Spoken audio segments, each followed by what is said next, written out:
சரி, இன்னைக்கு எனக்கு ஒரு டாபிக் பத்தி தெரிஞ்சுக்கணும்னு. சொல்லுங்கம்மா, என்ன டாபிக்? பிற்படுத்தப்பட்டோர் ஆணையம், அந்த டாபிக் பத்தி கொஞ்சம் சொல்லுங்க சார். பிற்படுத்தப்பட்டோர் ஆணையம். ம். சரிம்மா, சூப்பர் டாபிக்.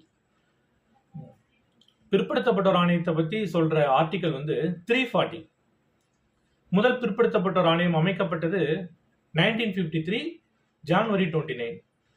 காக்கா காலேக்கர் கமிட்டின்னு அப்படின்னு சொல்லுவாங்கம்மா. அதை அமைத்தவர் அப்போதைய பிரதமர் ஜவஹர்லால் நேரு அவர்கள். இரண்டாவது ஆணையம் 1979ஆம் ஆண்டு பிபி மண்டல் கமிஷன் அப்படின்ற ஆணையத்தை அமைச்சாங்க.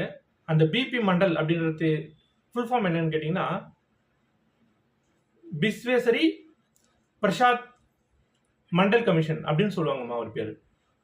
அதை அமைச்ச பிரதமர் அப்போதைய பிரதமர் மொராஜி தேசாய் அவர்கள். சரி ஒரு நிமிஷம். சொல்லுங்கம்மா. மொராஜி தேசாய் அவர்களை பத்தி ஏதாவது ஒரு இன்ட்ரெஸ்டிங்கான ஒரு விஷயம் சொல்லுங்க. அவரை பத்திங்களாம்மா? சரிம்மா. அவருடைய பிரதமராக இருந்த காலம் 1977 முதல் 1979 வரைக்கும் இருந்தாருமா. அவர் தான் சுதந்திர இந்தியாவிலேயே காங்கிரஸ் அல்லாத அமைச்சரவையை அமைச்சவர் அவர் தான், பிரதமர் இல்லை. அதே மாதிரி நம்ம சுதந்திர இந்தியாவில் காங்கிரஸ் அல்லாத அமைச்சரவை அமைச்ச மாநிலமும் இருக்கு. அந்த மாநிலம் நம்ம தமிழகம் தான். 1967 திமுக தான் அமைச்சாங்க. அப்போதைய சிஎம் அறிஞர் அண்ணா. நீங்க மொராஜி தேசாய் பத்தி கேட்டீங்க, அதனால நான் இன்னொரு விஷயத்தையும் சொல்றேன். 44வது ஆர்டிகல், சட்ட திருத்தம் 44வது சதின்னு சொல்லுவாங்க, அதுவும் பண்ணவர் அவர் தான். இன்னொரு கூடுதல் தகவலும் சொல்றேன், அது புத்தகத்தெல்லாம் இருக்காது.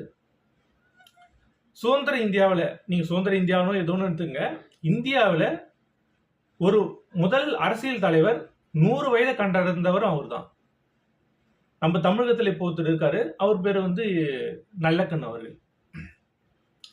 இப்போ பிபி மண்டல் கமிஷன் பார்த்திருந்தோம். அதை இம்ப்ளிமெண்ட் பண்ணது 1990ல அப்போதைய பிரதமர் விபி சிங் அவர்கள்.